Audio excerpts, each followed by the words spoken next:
Bom, a gente está de volta para continuar o bate-papo com o André e ele vai contar para nós um pouquinho da trajetória profissional dele, desde quando ele estava no quarto ano do ITA até hoje. Então vamos lá, André, como é que foi assim, sua trajetória desde quando você estava no quarto ano? Como eu comentei lá no primeiro vídeo mesmo que a gente fez, eu enquanto estava na faculdade, eu não tinha pretensão nenhuma de não ser engenheiro. Eu entrei lá para ser engenheiro, era o tipo de cara que gostava, ainda gosto, na verdade, de engenharia, sempre curti muito isso. E até quando eu estava no quarto ano, fiz meu primeiro estágio, foi um estágio junto lá com o pessoal, eu fui para os Estados Unidos, fiz um estágio no MIT, na área do satélite universitário deles. Então, trabalhei, estava bem ligado nessa parte de engenharia mesmo. O que acontece é que lá no ITA tem uma série de empresas que vão fazer o recrutamento dentro da faculdade. Isso não é mérito só do ITA não, as outras grandes engenharias do país, todas elas isso acontece. Tá. Então a gente é abordado por muitas dessas grandes empresas, indo lá e querendo contratar a gente, querendo fazer entrevista, querendo colocar a gente no processo de recrutamento deles. E aí, no meu caso, inclusive, foi uma dessas empresas de consultoria estratégica, né? Ela foi lá fazer essa palestra. Na época, eu lembro até, eu fui assistir a palestra deles porque tinha um boca livre lá, né? Coquetel. Coquetel. Você já E aí, estudante não perde a chance, né, de pegar um coquetelzinho.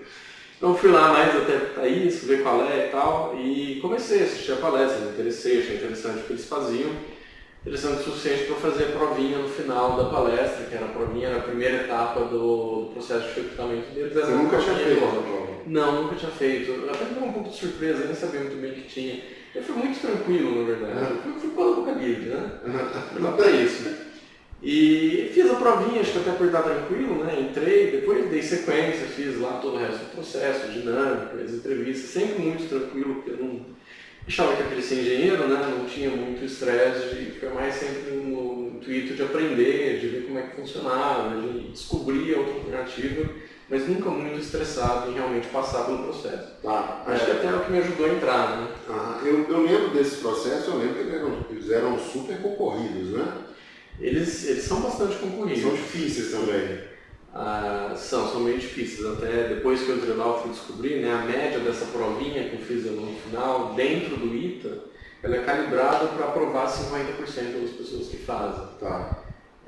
Então, assim, não é fácil, né? E tem pessoas que estão treinando, estão estudando, mas também tem gente que está nervosa, né? Você foi tranquilo? Acho que o que me ajudou foi que eu fui tranquilo. Então. Você não achava que ia passar? Não, eu achava que, não sei, fui para tentar a sorte. E acabei, acho que isso ajuda, né? Você também está tranquilo na hora de fazer a prova, sempre ajuda. E depois que você entrou nessa consultoria, você entrou no quinto ano para fazer estágio? Entrei, fiz estágio durante o quinto ano todo. O quinto ano todo foi estágio? Foi estágio. Agora, uma coisa curiosa que acontecia lá, né? Eles têm muita essa ansiedade de tentar segurar o pessoal que vem dessas boas faculdades, né? Eles têm é meio que uma briga para pegar esses caras. Então vai muita gente fazer o processo lá dentro da faculdade, e até no meu caso e várias outras consultorias que também fazem isso, eles tentam fazer a oferta para que seja ser efetivado muito cedo. Então eu comecei a trabalhar nessa consultoria em fevereiro, acho. Como estagiário. Em maio eu já recebi a oferta para ser efetivado. Aí você aceitou? Eu aceitei. Eu continuei como estagiário até o fim do ano, mas eu ganhava salário de efetivo. Quer dizer, meu salário dobrou. Isso aí, quando eu terminei o quinto ano, eu virei efetivo de fato, mas eu já estava ganhando o salário do efetivo há 6 meses. Que já é bem acima da média. Já é bem acima da média. E eles fazem isso justamente para separar os outros processos. Quando eles fizeram isso, já assinei um contrato que eu ia trabalhar lá mesmo, aí eu abandonei todos os outros processos que eu estava seguindo naquele momento. Todas as consultorias, né, que eu estava fazendo o processo, eu já abandonei. Tá, e você ficou nessa consultoria quanto tempo?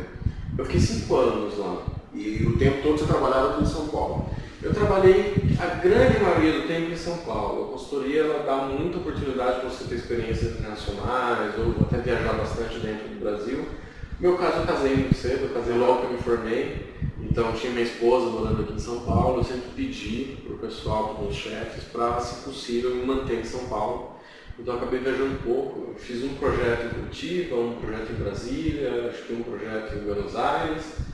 E só isso, o resto do tempo, acho que 4 anos e meio desses 5 anos, provavelmente eu fiquei em São Paulo. Tá. E depois desses 5 anos, porque ainda tem mais 3 anos aí de sua carreira, né? Isso. Depois desses 5 anos, o que aconteceu? Então, a carreira de consultoria, acho que para quem não conhece, é até legal falar aqui, ela geralmente ela se estrutura como, a partir do momento que você se formou, tá? Começou a trabalhar como full-time. Geralmente você trabalha durante 3 anos como analista, Tá. e aí você é promovido a consultor. Nessa promoção para consultor, algumas consultorias exigem que você faça um MBA no meio do caminho. Então, quem tem condições de ser promovido a consultor recebe um patrocínio para estudar em um dos melhores MBAs do mundo. O que é MBA? MBA, a sigla significa Master in Business Administration, então seria em português mestrado em negócios e administração. Tá.